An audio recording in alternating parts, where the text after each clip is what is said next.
actually bought my first cryptocurrency was Tron. If I can remember right, it was Tron, which is TRX. And the only reason I bought Tron was because everybody that I know was literally saying Tron to $1, Tron to $1, and I was actually caught by the hype. I was like, okay, if Tron is going to $1, I calculated how much I'm going to put. I realized that, oh gosh, I'm going to be a millionaire if this goes to $1.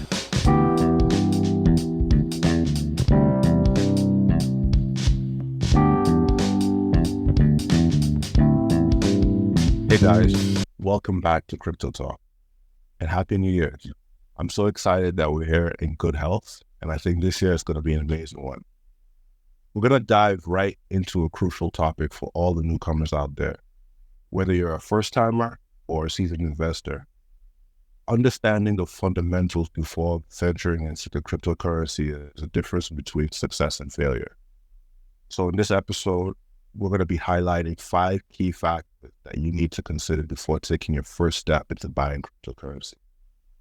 The crypto market is dynamic and at times is unpredictable. It's our mission to equip you with all the knowledge that you need so you can be able to navigate it wisely. But before we jump into that, Fareed, Happy New Year's, man. How was your holidays? Yeah, my holidays have been actually nice. It's quite would I say memorable? I wouldn't say that because I realized that for the past 3 years right now, I've always been having the crossover to the next year from the previous year right on my computer working. And I realized that over the past 3 years, I've had tremendous growth. And yeah, I'm just hoping that, this year, 2024, is going to actually be a greater year for me and for you and actually for everybody listening today. Thanks. Yeah. So yeah, I mean, just to actually take a little bit into what we're going to be discussing today, we're going to be taking a look into certain things to consider when you try to buy your first cryptocurrency, right? Because I know there's a lot of bullish events happening this year, and that literally means it's going to translate into a lot of persons coming into the space. Now, some people are going to want to buy their first cryptocurrency, and hopefully they'll be listening to this podcast. Now, personally, I'm going to share a bit of experience about my first cryptocurrency when I actually bought my first cryptocurrency. Now, it was, I actually purchased my first cryptocurrency back in 2018 when I bought Bitcoin, but that was actually through a friend. It wasn't like literally me really decided to buy cryptocurrency. But when I actually got into the crypto space proper, around 2019 thereof, I actually bought my first cryptocurrency was Tron. I if I can remember right, was Tron, which is TRX. And the only reason I bought Tron was because everybody that I know was literally saying Tron to $1, Tron to $1. And I was actually caught by the hype. I was like, okay, if Tron is going to $1, I calculated how much I'm going to put. I realized that, oh gosh, I'm going to be a millionaire if this goes to $1. And the only major reason I bought to it was Tron is going to $1 and the hype I was seeing. And then what happened was I sold most of my gadgets. I gathered some of my savings because I was still in school. And yeah, I realized that what happened, after a couple months, I was down horrendous. I was down real bad. So, and most people that I talk to actually have this kind of experience also. And Osman, you want to basically talk about your first crypto purchase? What was it like? Yeah, man. I mean, mine was terrible. It was actually terrifying. It wasn't really terrible. It's just what I actually did. So I had no idea what I was doing. One thing I did know was that the blockchain was immutable. So if I made any kind of mistake, I'm pretty much losing my money for good. So that was pretty terrifying. I didn't know how to navigate through the like I keep saying chains. I'm saying a lot of crypto terminology that I wasn't really used to. So I mean, all in all, I mean the experience was definitely illuminating. I bought Doge at the top, so right after that, the price fell. But yeah, all in all, it was a pretty interesting experience. Yeah, that's true. I mean, I think everybody has to go through that phase. It actually it sounds like something like the prerequisite for coming into the crypto space. Things looks a little bit geeky, right? You basically see things that you're like, okay, bro, am I supposed to be a developer? Because I know that was the feeling I had when I actually tried to use it Binance in 2019, and I actually was seeing a lot of like bunch of numbers and colors, and I was like, okay, what am I supposed to do with this? So yeah, but we're going to basically be talking about certain factors to basically look into before you actually say, okay, I'm deciding to actually buy my first cryptocurrency. You might have been in the stock market before. You might have been in the FX market before, in the commodities market and what have you. But believe me when I say that these things are different from crypto. Crypto is a new kind of like asset class itself. It's very volatile. You don't want to like play around and just throw a bunch of money in what you don't understand. So we're going to basically talk about certain things like your risk tolerance. You have to understand your risk before you even put any money into the space. You need to be able to research the project that you're trying to like put your money into. You need to look into the fundamentals and the intrinsic value of that project. And you need to look at those values are in relation to your own personal value. You need to make sure the values align before you actually basically try to buy your first cryptocurrency. And another important factor we're going to be looking at is basically diversifying your portfolio. You don't want to put all your eggs in one basket. You want to basically make sure you diversify your portfolio as much as possible, so your eggs are spread and you have one fatal risk at the end of the day. And yeah, another important and very crucial factor is this place is filled with a lot of scams and people trying to get your money from you. I'm sure you work hard in the space, but trust me, the scammers work harder. So you have to be able to yeah, you have to be able to make sure you choose the right exchange and some security measures you have to put in place in the crypto space. So every now and then we hear about an exchange getting hacked or even your wallet getting compromised. Yeah, so basically, Osman, you want to take it up from there? Yeah, I mean, one of the first things you said, is that the crypto market is a completely different asset class. I mean, one thing too, the crypto market is very volatile. And yes, it is considered high risk compared to other traditional assets. And this is largely because the cryptocurrencies are not backed by any central banks or any government institutions to bail them out. So it's a cliche, but at the same time, it's a golden rule that when you're investing in crypto, always invest what you're willing to lose. Think of that money as money you've already spent. Think of it as charity, if you will. But when you're looking at risk appetite, you want to ask yourself, if I woke up tomorrow and my wallet had been hacked, will I be okay? And if the answer is no, then probably you were investing too much. So that should be sort of like the guiding principle when it comes to understanding your risk appetite and your risk tolerance. So the big question is, when people are just journeying into cryptocurrency, they really want to know, how much should I invest in crypto? And really the answer to that depends on your risk appetite. So if you understand your own risk appetite and your tolerance, you can pretty much make informed investment decisions. So I'm going to give you an analogy about how risk appetites work. You can think of risk appetites like a speed limit, where it varies wherever you are. The risk appetite represents your financial standing. So whether you make a decent amount of money every year, or if you make just enough money to this would be considered your risk appetite. Now, your risk tolerant, that is the threshold. And if you're looking at it as a speed limit, you're talking about the areas where you do not want to go above the speed limit. If you are in a residential area, then your speed limit would probably be 40 miles an hour. If you are in a highway, then your speed limit would probably be around 80 miles an hour. Now, how much more are you willing to risk going over that speed limit is your risk tolerance. So it represents really how much you can stand to lose and how much risk you're willing to accept. If you have like a small sum of money on reserve, then you don't want to risk losing the little that you have. If you, though, you want to, in those cases, you want to play it, you want to play it safe.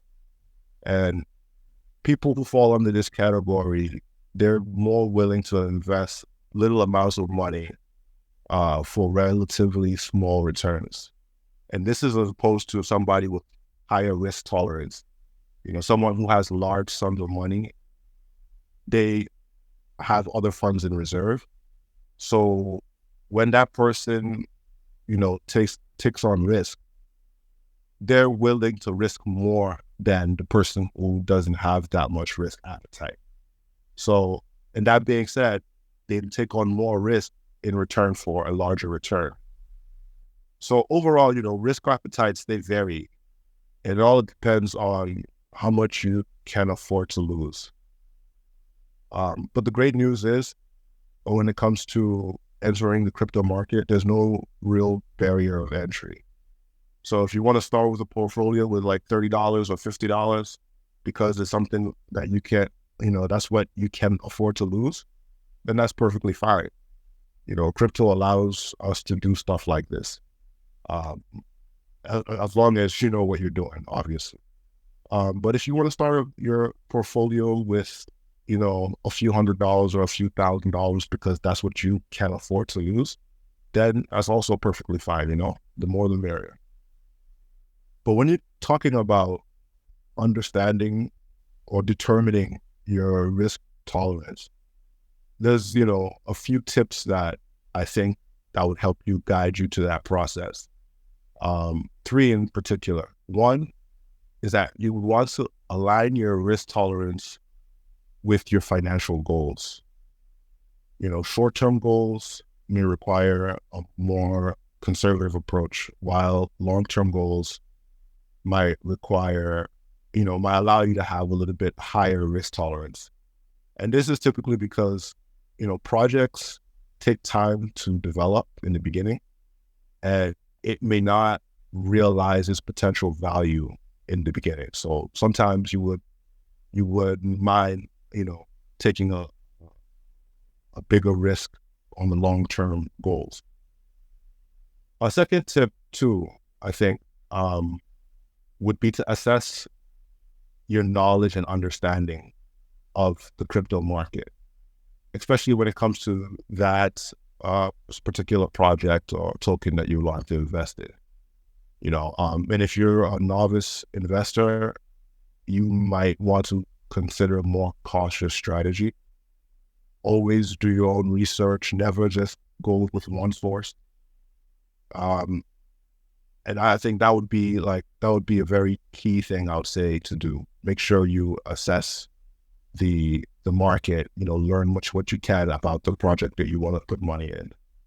The third tip I would say would be to check your emotions. You want to make sure that, you want to be emotionally prepared to withstand the fluctuations of the crypto market. And it's emotionally taxing, cryptocurrency. So you can be down, you could be up one day and then all of a sudden you're down, and then, vice versa. And when you're looking at these risk tolerance compared to the types of cryptocurrency investments out there, people who have lower risk tolerance, the type of cryptocurrencies, especially people who are just starting out, the type of cryptocurrencies they go for, obviously, are the 2 main ones, Bitcoin and Ethereum. Bitcoin is like the gold standard, whereas Ethereum is like the internet bond money. So these tokens actually have a history of stability when you compare them with the newer and more volatile alternatives. And if you're looking at something more with a moderate risk tolerance, you can look into tokens that have like, promising mid caps, things like Binance, BNB, you have Avalanche, you have Cardano.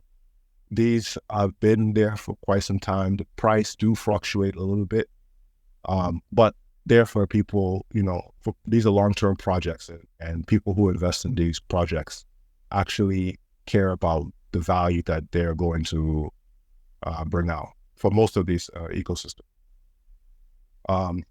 When it comes to like the high risk tolerance now, you talk about pretty much anything in DeFi that, a lot of these new companies that are coming out with different narratives, they are what you would call high risk because of they're new, they're not really, there's not much backing on those tokens.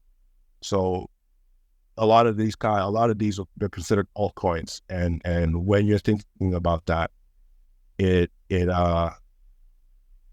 like we want to make sure that when you put money into these coins, these projects, you do a thorough due diligence for these projects before any time.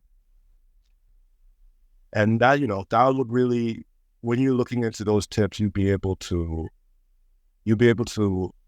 assess the type of person you are and the amount of risk that you're willing to take in making making a decision. Yeah, absolutely. I think those things, those elements that you basically highlighted in terms of actually trying to know your risk when it comes to low, moderate, and high is actually very important. There are a lot of persons that just come into the space. Probably they bought a couple meme coins or shit coins, whichever way you call it, and they just come into the space and just come with that same mindset that they come here to make 7,000% and this and that, and that's not how it all goes. And then they basically just come with a gambler's mindset, and they just basically kind of like lose it all while trying to gamble. There's a lot of things when you come into the space. There are times when you basically be a degenerate. There are times where you be a responsible investor. So yeah, but probably one of these days we might actually take a little bit into even looking at meme coins and probably how to basically research and go deeply into it. But taking it from there, when you actually ascertain your risk tolerance and you ascertain your risk appetite, right? You want to actually know that even that is not enough. Now you need to know the actual project that you're investing in. The project you're investing in, you have to look into it. You have to do some research into it and know that, okay, if I'm going into this project, what is it about? And the way I like to tell people is ask yourself 3 questions where you try to like research a project, or you try to like look into the fundamentals of a project, right? You try to like evaluate the intrinsic value of it. So you want to ask yourself 3 questions. These questions are basically right. The what, the who, and the how. And that's basically what I will say encompasses what we call fundamental analysis, right? When you ask yourself the what, you're basically asking yourself, what is this project? You're asking yourself what it is about, what's its purpose, what's its mission, what's its use case, right? So every project that comes in, at least every reputable, every project that is not a meme coin, that is trying to solve a particular issue, comes in with a mission, a purpose. But for example, when you look at certain projects like Solana right now, it's very hot right now. So there's something whatever about it. It's actually a layer 1 protocol that basically tries to, you can do DeFi on it, you can do NFTs, you can build on Solana. It's a blockchain network, right? Now you go deeply and look into it, look at different factors. This is you asking the question of what that project is all about. Now there's still a lot of things that you look at when it comes to these projects. When it comes to what you look at, the roadmaps, right? You even look at the technology behind it, right? Sometimes you want to do a comparative analysis, right? When you look at Solana, for example, And let's say there's another one coming, which is called Cosmos, right? We want to look at it and look at, okay, what is the technology of Solana? What is the technology of Cosmos? They claim to be a layer one blockchain network, but how does this better? How is this better and how is this better? How many transactions can this process? How many can this process? Right? What is the security model of this? What is the security model of that? So those are some of the questions that you need to ask yourself before you actually even say, okay, you are buying into a project. Then after that, you want to go into who? Because you see, when it comes into professional investments, right? When you look at when you take a look at VCs, for example, venture capitalists, and when they try to invest, or even angel investors, right?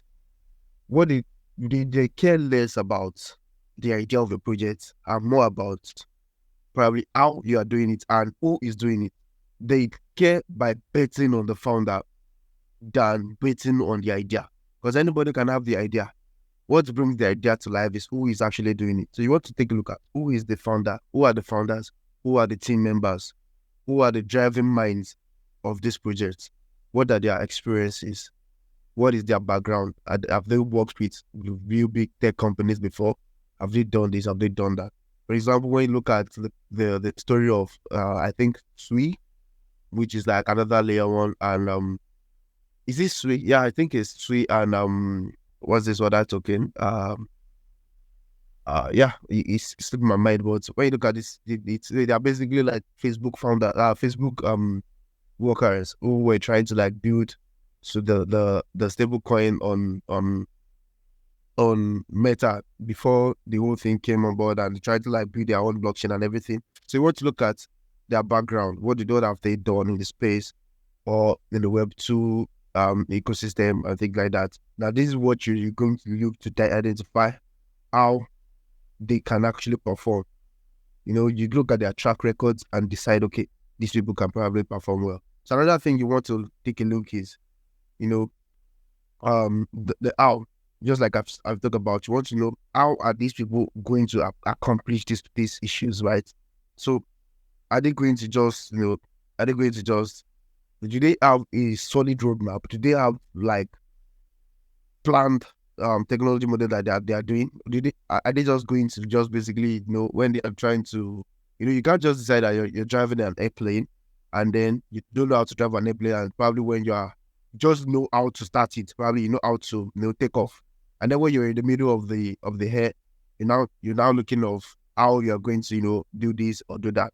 You want to make sure these are people who know exactly what they're trying to do, and they have highlighted, how they're able to do this very well. And you are confident enough that these people can actually bring this to life. So one of the ways to ascertain this is actually reading their white paper. You want to look at their white paper. Their white paper, they will break down the steps and the ways they actually want to achieve this. So this is another thing to actually look into. Now, it's not, enough to actually look at this alone. You want to actually look at something again that I called, economic analysis, right? So this is when you want to take a look at factors like, when I started this discussion, talking about my own experience, I said I bought TRX. But what is the driving factor with my TRX? It's basically price and hype. Price in terms of, I believe that this project is going to go to $1. Hype because everybody and their grandmas were talking about TRX. Now that was the only thing. But if I had known the concepts like market capitalization or liquidity or a lot of other things, I might have not probably made that decisions, and I might have probably know that, okay, this probably might not reach $1. This probably might not do this, might not that, right? So market capitalization, just simply put, is basically like how you can ascertain the growth potential of a project, right? It's basically calculated by by multiplying the circulating supply with its current price, right? So it means, for example, an analogy I can use is probably you have a bucket of water, right? You have a bucket now, and you fill the bucket with water, and you try to kick it. It's probably going to not move, or even if it's going to move, it's going to take a little bit of effort for you to kick it and move. So you need to expand more energy in kicking it for it to actually move. However, if you have a bucket without any water there, is just an empty bucket. With just a little bit of kick, it can move. And the more you kick it, it can go as high as possible. Right? So it's the same thing with, when you're looking at market capitalization in the space. It's basically how much money is actually in that particular project at that particular point in time, right? When it comes to people investing in it. So you want to make sure that if it's a high market cap, you know that the growth potential is now a little bit lower. For example, you have a market capitalization, a project with a market capitalization of 1 billion right now. You know that for it to actually do 2x in price, it needs to actually go to about 2 billion. So roughly, probably close to about 2 billion needs to come into in liquidity, in money, needs to come into that project for it to actually to X. So that's quite a lot of money to come into the space, right? So you know that, okay, is this feasible? And if it's feasible, what's the time frame that it's feasible? So another concept is looking at the liquidity. When it comes to buying and selling of assets or crypto assets, what matters the most is the liquidity, right? So when you want to know the liquidity that is actually probably locked or not locked, but the liquidity that is in the project, that how safely can you say you are putting $1,000 and you want to buy and sell? Is the project or the token really, really stable enough for you to actually buy and sell without any problem? So you want to make sure that you look at the liquidity and ascertain if it's something that you really, really want to go into. So that's basically looking at certain aspect of, fundamental analysis. But there's another analysis that you want to look at, which is actually peculiar to cryptocurrency, which is called on-chain analysis, right? And on-chain analysis basically means it relates to you have the blockchain, and the blockchain is transparent. One of the things that comes with the blockchain is transparency. Everybody can see what's in the blockchain. Save certain blockchains that are private, right? But at the core of it, blockchains are transparent. Now, which means if I want to send you a token, or I sell an NFT, or I mint an NFT, or I do this, I do that, everything verifiable on chain. I can basically look at it on chain by a block explorer and ascertain if this has been confirmed. So knowing how this on-chain leveraging on this leveraging on this transparency that comes with the blockchain, you can actually use it to actually do certain analysis. Like, you want to know certain factors, probably when you go into websites like Glassnode, Look on Chain, and some other ones. You want to know, probably you can plot a graph of probably the amount of money, the amount of token holders of a particular token relative to its price. So you want to know, okay, if I plot this, if the token holders are increasing, then it means people are buying the token, and it means probably the price will follow up, even if it's not going up again. Or you want to look at things like active address on a particular chain. So you see the active address on FTN chain is growing. So you already know that, okay, is activity actually coming on board? There's a reason why people are actually creating a wallet. So it can be a proactive move to know that if certain things are happening on the on-chain, even though it has not reflected on the price, it's probably going to catch up soon. So these are certain things. Probably in some other episode, we're going to go deeper into on-chain analysis and how to do on-chain analysis. But you want to take a look at sites like Glassnode, Look on Chain, Sentiment. There's quite a number of them. There's CryptoQuant. There's a lot of them. You want to take a look at them, and there are certain factors that you can look at. There are some that actually allows you to actually tweak certain things and plot certain factors against another to actually determine what you're trying to look into. So another kind of resources that you can actually look into is CoinMarketCap. This, when you look at CoinMarketCap, when you look at CoinGecko, these are crypto trackers that tracks most of what is talking. That they have different things that comes with them. When I talk about different things, different factors that you need. When I was talking about market capitalization and liquidity, and even things like the supply of the token, the total supply, the circulating supply, the all-time high, the all-time lows, and all these factors, the exchange that you can trade these tokens, all these factors, you can find them on CoinMarketCap, CoinGecko. There are quite a number of other ones, but those are the prominent ones. Those are the prominent crypto trackers that you have. So another thing is, even though you've done your fundamental analysis, you've asked yourself the question about what, who, and how. You've looked at the origin analysis. You want to have at least the basic knowledge of technical analysis. Technical analysis is actually like the art of taking a look at the history of a particular asset when it comes to the price action. So you want to look at the chart. And the chart, there's a lot of things like to understand when it comes to the candlesticks or the line chart, whatever you're looking at. You want to look at two factors that I think is the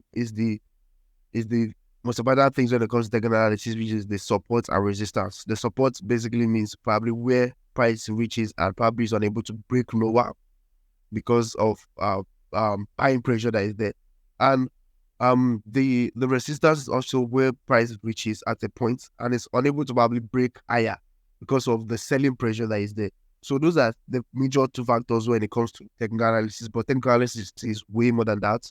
Is a game of psychology. Is a game of knowing the market, understanding the market to its fullest.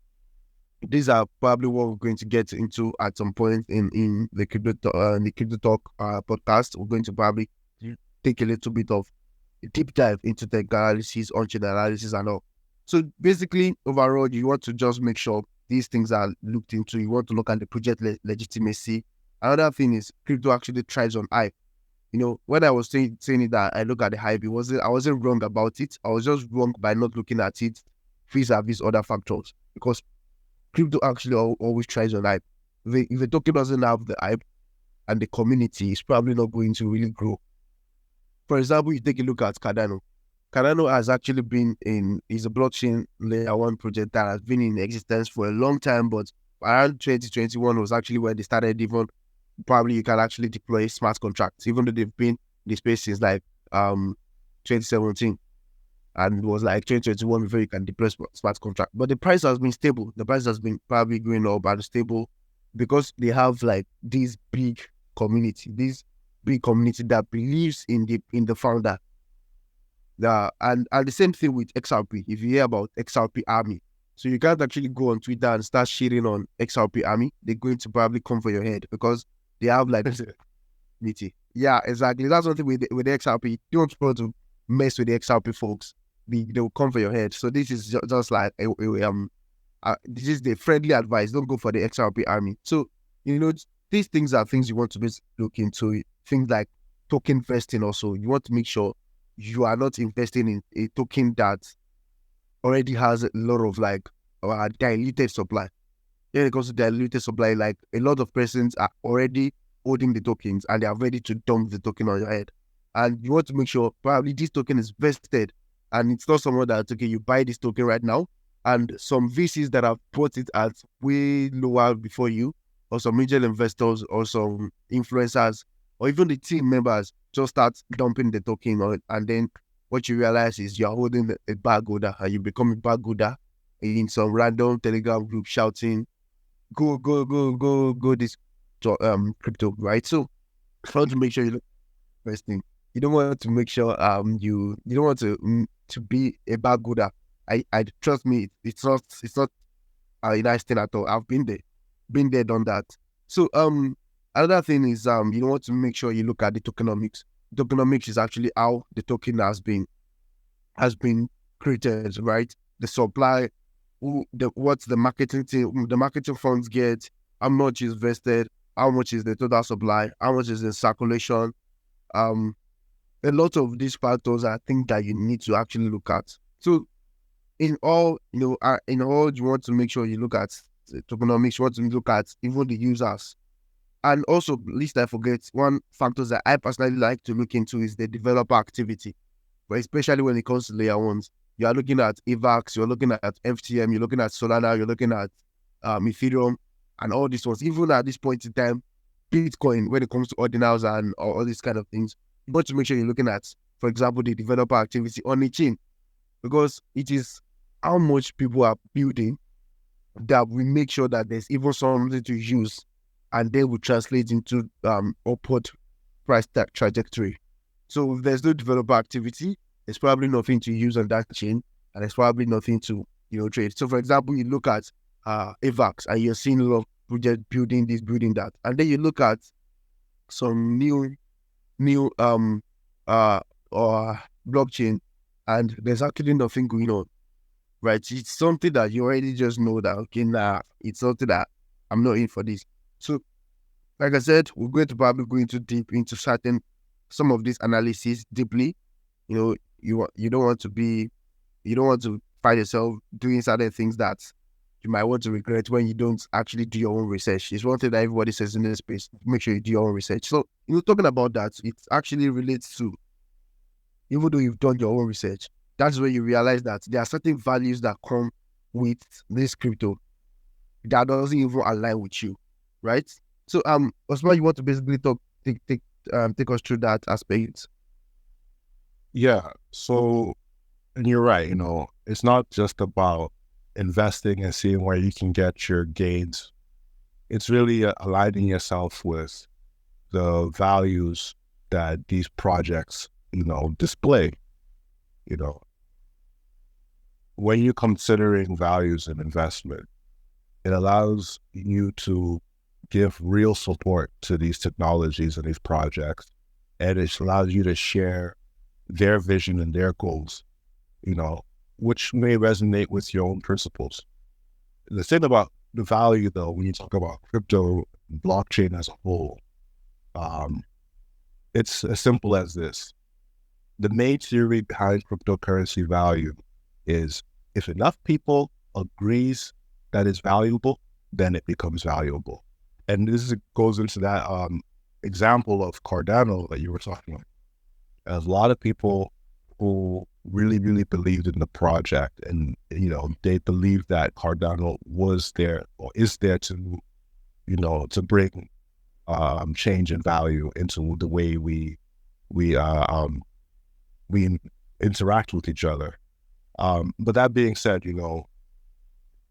when you invest in something that you strongly believe in, you tend to do better research, and as a result, you make smarter and more informed, you take more informed risks.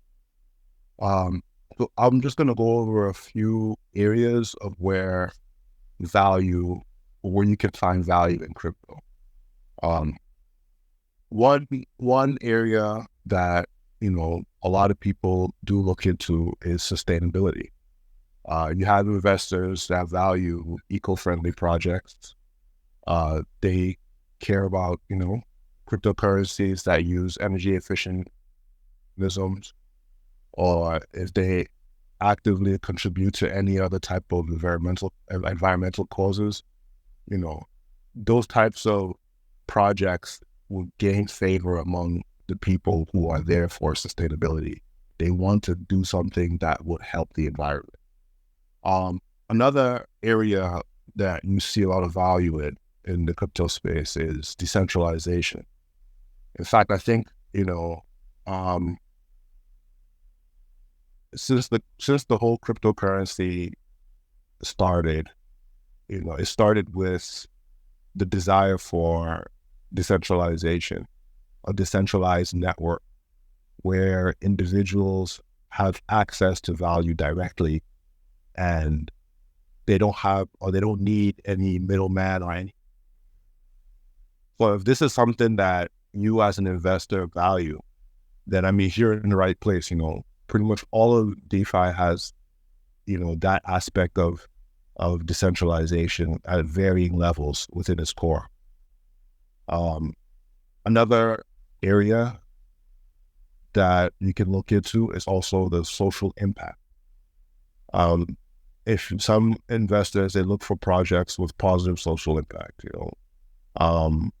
you have blockchain initiatives that are designed to address social issues such as financial inclusion, remittances, or any type of humanitarian aid. And another area now would be privacy. Privacy-focused cryptocurrencies, they appeal to individuals who value, like, protecting their personal information. Projects like Monero, Zcash, those projects, they cater to the confidentiality in financial transactions. And if you're looking for sustainable, like projects that are into sustainability, um, there's one that I came across called Chia. I think the ticker is XCH.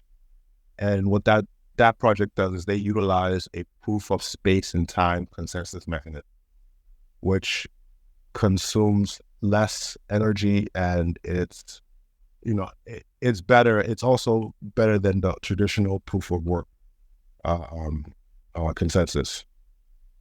So there's the Chia for sustainability. If you want to look into decentralization, I mean, Ethereum is definitely a good example of that. Um, they they execute smart contracts on the platform. And, a lot of users are creating their own applications there. So anything pretty much on the Ethereum chain uh, would be good to look for into when you're looking at decentralization. Social impact.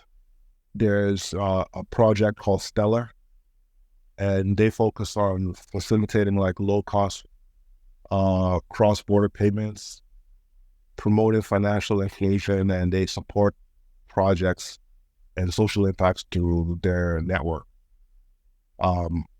Again, like with Monero, I'm not sure how they did recently. I haven't been able to keep up with them, but I remember the last time that I checked that they were they were very focused on privacy. But when you're looking at these, identifying your values, you want to ask yourself, three questions.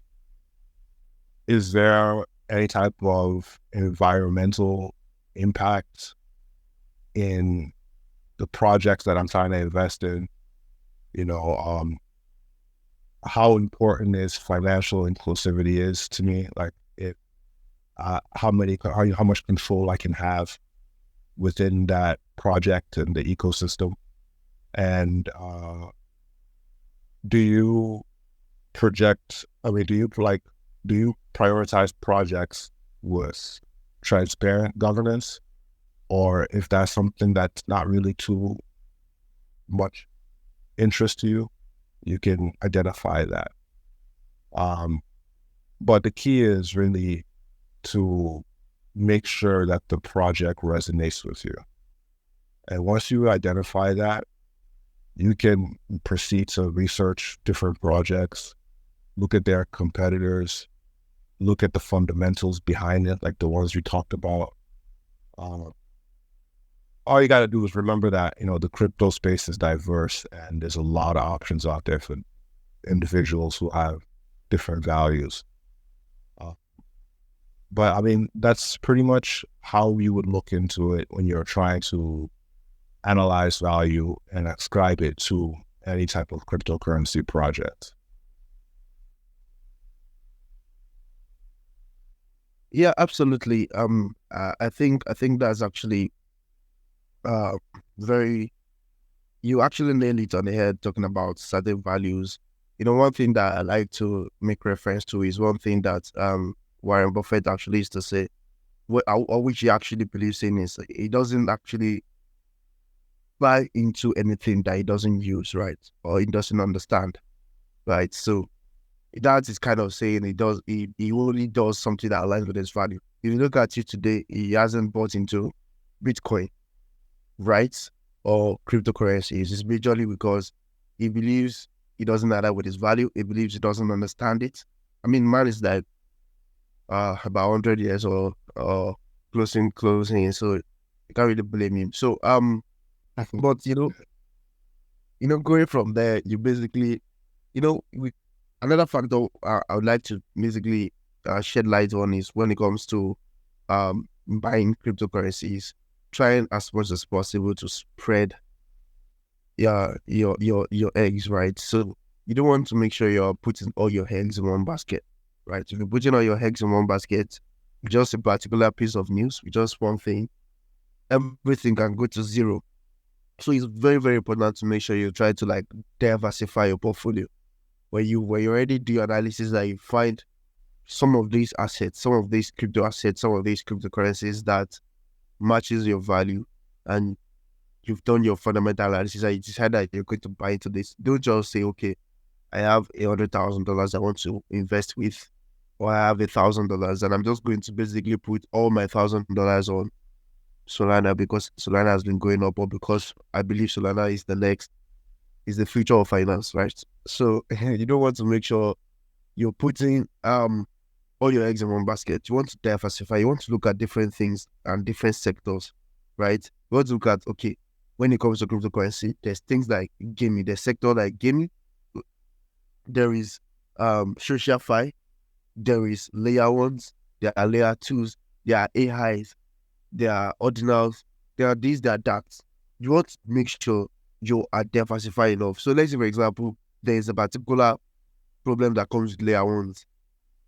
You are not all your tokens are not going to zero, because you still have some of your money in gaming focused projects or social fi or AI, right? So you want to make sure you're diversified enough to make sure you are not basically just holding just one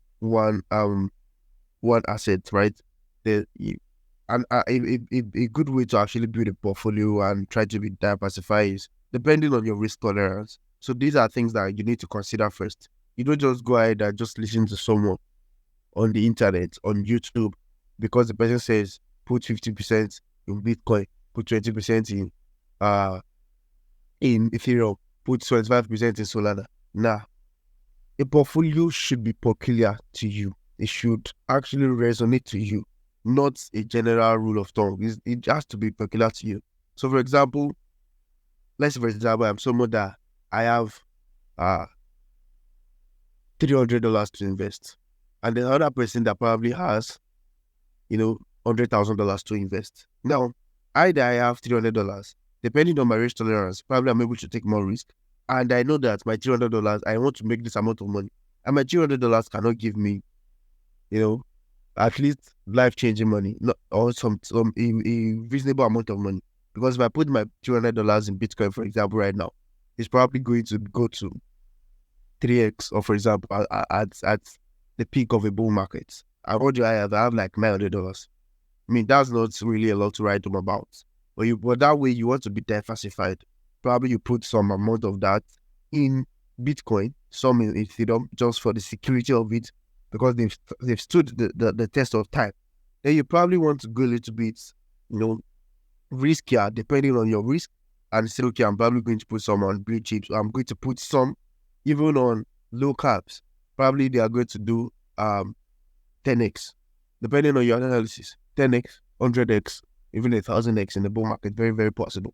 So that way you want to make sure you've done your due diligence and you can make your decisions based on your risk. Now, if you're just getting into crypto, you want to make sure you are basically not entering the space, getting into the space like putting all your money right at the inception. You don't want to put all the money that you have right now at the inception, and if you feel like, okay, I just need this to go 10x on this blah blah blah token, right? You don't want to actually put everything in one basket or on a risky. So you want to make sure you're diversified, and probably you're starting small. So probably if you have, for example, you have $2,000 you're coming into space with, you might say, okay, I'm going to come in with $300 first and see how things go. Diversifying, see how things go.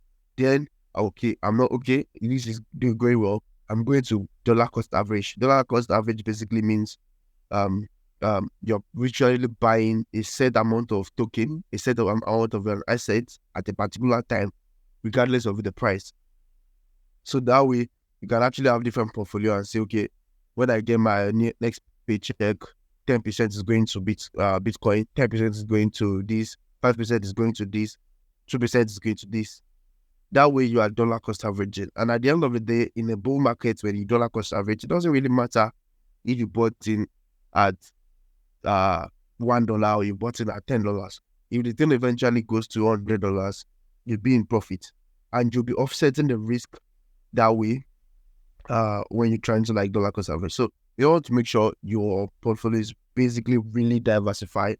Take a look at different sectors. Take a look at sectors like GameFi, take a look at sectors like gaming, gaming, like SocialFi, like layer ones, like even projects that are trying to like build infrastructure in the space, like infrastructural projects like Filecoin, Arweave, certain projects like that. You want to take a look at them, analyze if they go with your value. I'll diversify, render this. Okay, this AI is actually probably going to pop off and put in some money in AI. Make sure you are diversified enough. Try to learn as you basically evolve, and yeah, that is probably going to to save you most of the stress and probably not make you lose everything at once. Now, let's say you've actually take a look at some of these factors that we've said behind. We've done a lot of analysis. You've analyzed it alongside your value. You've analyzed your risk tolerance. You want to make sure now that you've decided that okay, I am buying this.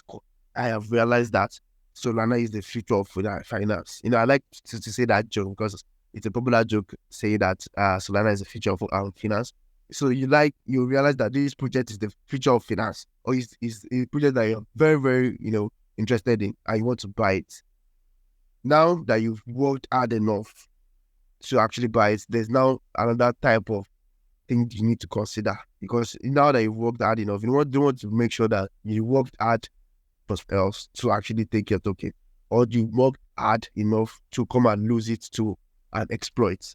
So you want to make sure you choose certain exchange, and there are certain factors to actually look at when you talk about that. Osman, you want to maybe touch on that? Yeah, absolutely. I mean, when you've chosen your investments, you have to at some point interact with a crypto exchange. And selecting the right cryptocurrency exchange is very, very important. For me, I would like to think of exchanges as the gateway to the crypto market, right? You can buy, you can sell, you can trade digital assets. And they come in two types. You have the centralized exchange and you have the decentralized exchange.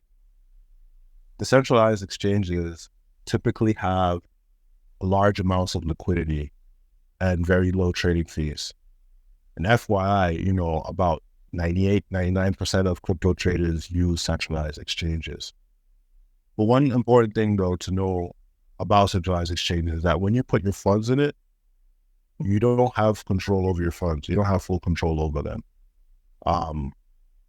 Centralized exchanges have, the power to freeze your funds, to stipulate how much you can withdraw at a time, and they're also recently, especially with 2022 and even 2023, they've been subjected to regulatory scrutiny.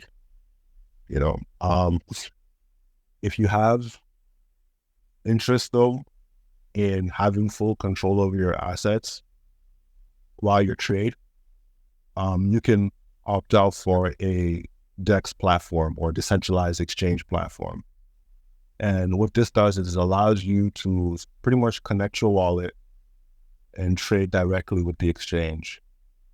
I think this is important because, there's no minimum deposit. There's no deposit or withdrawal restrictions because the centralized exchanges are typically non-custodial, which means that they don't hold your money and your funds are always with you. You see, so that's really a pretty nice thing about DEX. The only downside to those is that, they usually struggle to maintain adequate liquidity. And sometimes this causes, not even sometimes, all the time, it causes the volatility of the price of tokens. And, there's also very, very few vetting mechanisms in that ecosystem. So you're going to see that DEX platforms or decentralized exchange platforms are susceptible to scams and hacks, and that's something that you really should take a look at and consider when choosing between the two.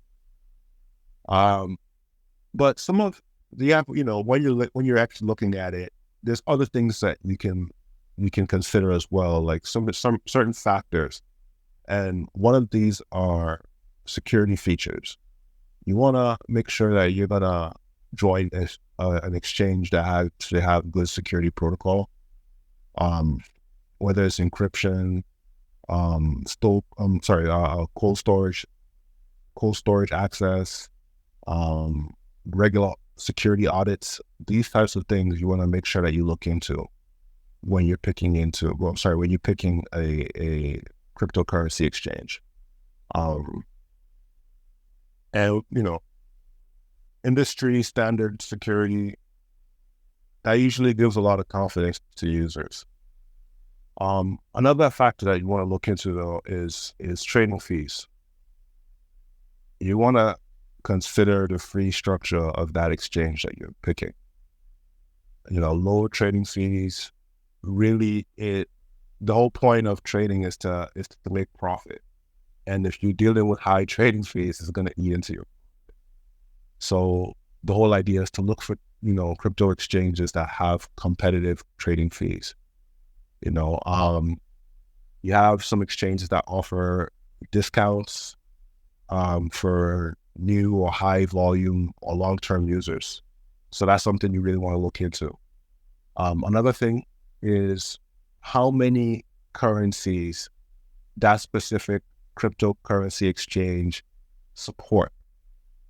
You're not gonna want to trade in I wouldn't say you won't want to, but let's say the more options available, the better. Because I don't know about you, but I would have like 2 or 3 exchanges only because there's certain coins that are trading on one exchange, but it's not everywhere. It's not on this particular one that I'm using. So I'll have to open up another exchange to trade that particular coin. So in order to keep that down to a minimum, it's good to pick exchanges that have a diverse range of assets. That would give you a little bit more flexibility and opportunities for your portfolio diversification. And a last factor, which I think is kind of overlooked sometimes, is the user interface.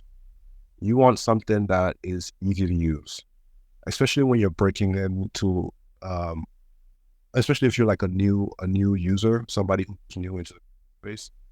You want to find something that is user friendly, something that you can see as easy, something that guides you.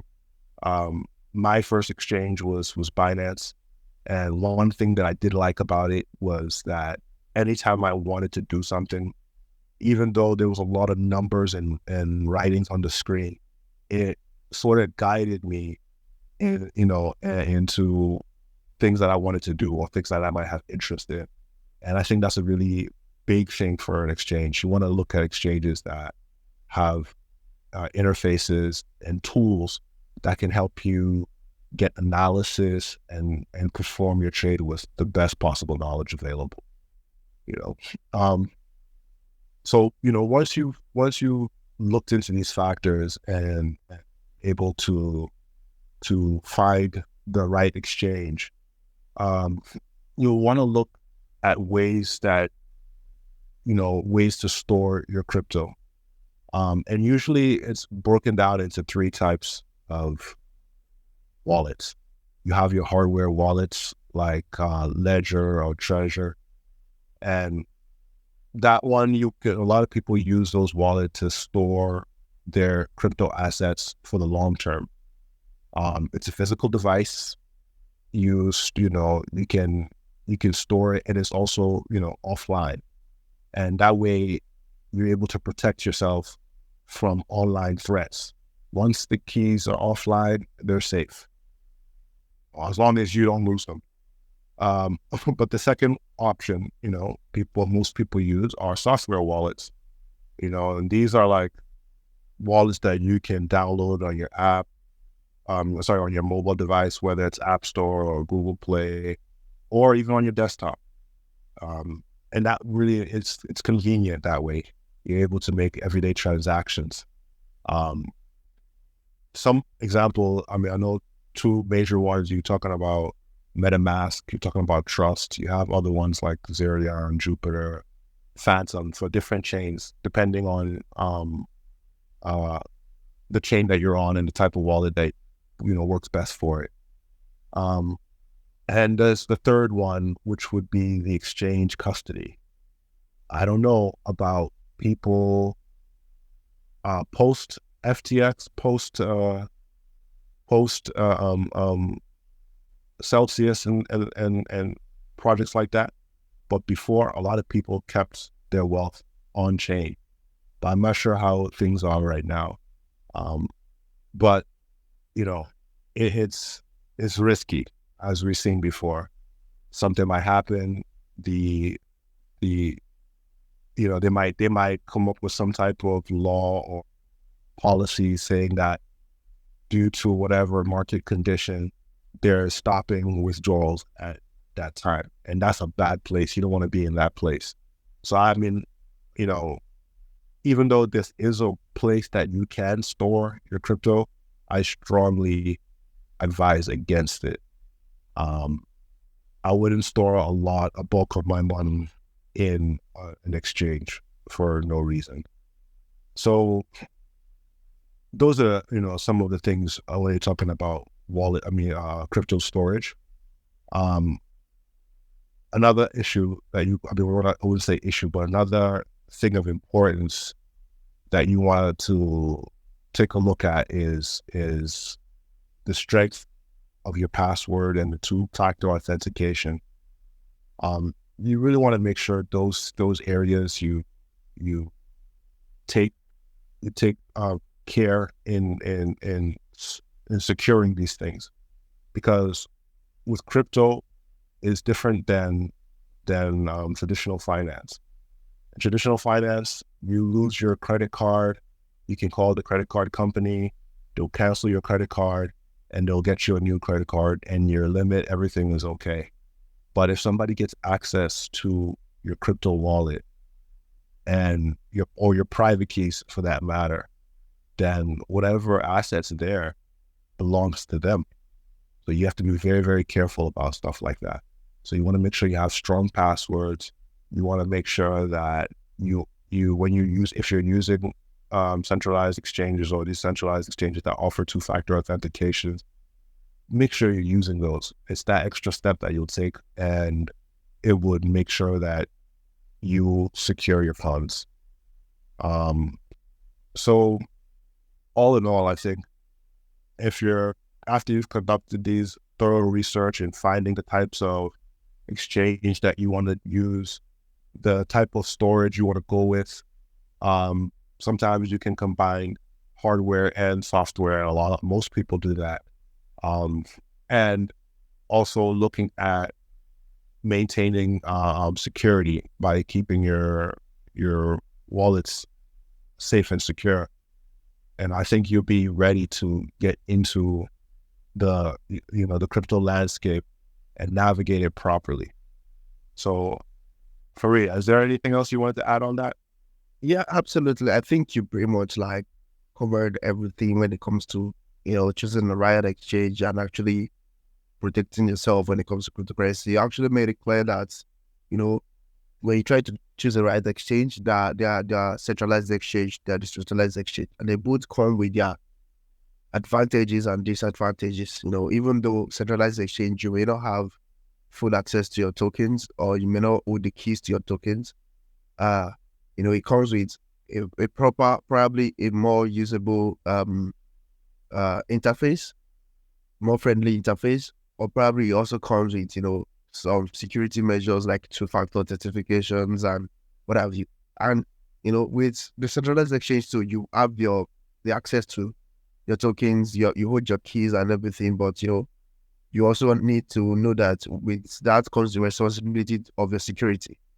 You don't have to make sure your seed phrase is actually kept safe and anybody doesn't have access to it. So I guess you pretty much nailed it. And just to do a recap of certain factors that we talk about, we made it clear that you have to analyze your risk tolerance and risk appetite. You want to make sure, what are you going for? What is your risk appetite? Is it low? Is it moderate? Is it high?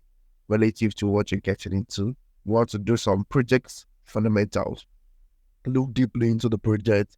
Look at what they do, their use cases, doing a bit of fundamental analysis, doing a bit of on-chain analysis, technical analysis, and yeah, you want to make sure these values of this project, what they do, it's aligned with your personal value. It's something you also believe in, and that is when you're going to have the fortitude to actually hold when the price is low. Now you want to also take a look at ensuring that you diversify your portfolio. Don't put your eggs in one basket. Make sure you spread across board. You don't want to open yourself to a lot of risk, and definitely make sure you choose the right exchange, and security come first. Make sure you protect your money even before trying to make more money. So those factors are certain factors that you need to actually really, really consider before you actually buy your first crypto. And always understand that, you don't need to rush in the space. Make sure you do your own research, invest responsibly. Even though I believe cryptocurrency space is for more people that are more risk averse, more people that are able to take more risk. You need to be able to also be able to invest responsibly. Don't be that guy that just throw some money here and there and go bankrupt trading cryptocurrencies. Invest responsibly, do your own research. And yeah, if you actually find value in this podcast, in this episode, make sure you do a favor of actually, drop your comments below, and also make sure you share this episode with your friends and family. There are a lot of people that want to enter crypto. They are looking for advice about, okay, what do I do if I want to actually even buy my first cryptocurrency? Share this to them. Let everybody learn. Help us grow. Drop your comments. Follow us on our socials, and we'll catch you next week on with another educative episode. All right, guys, take care. Yeah.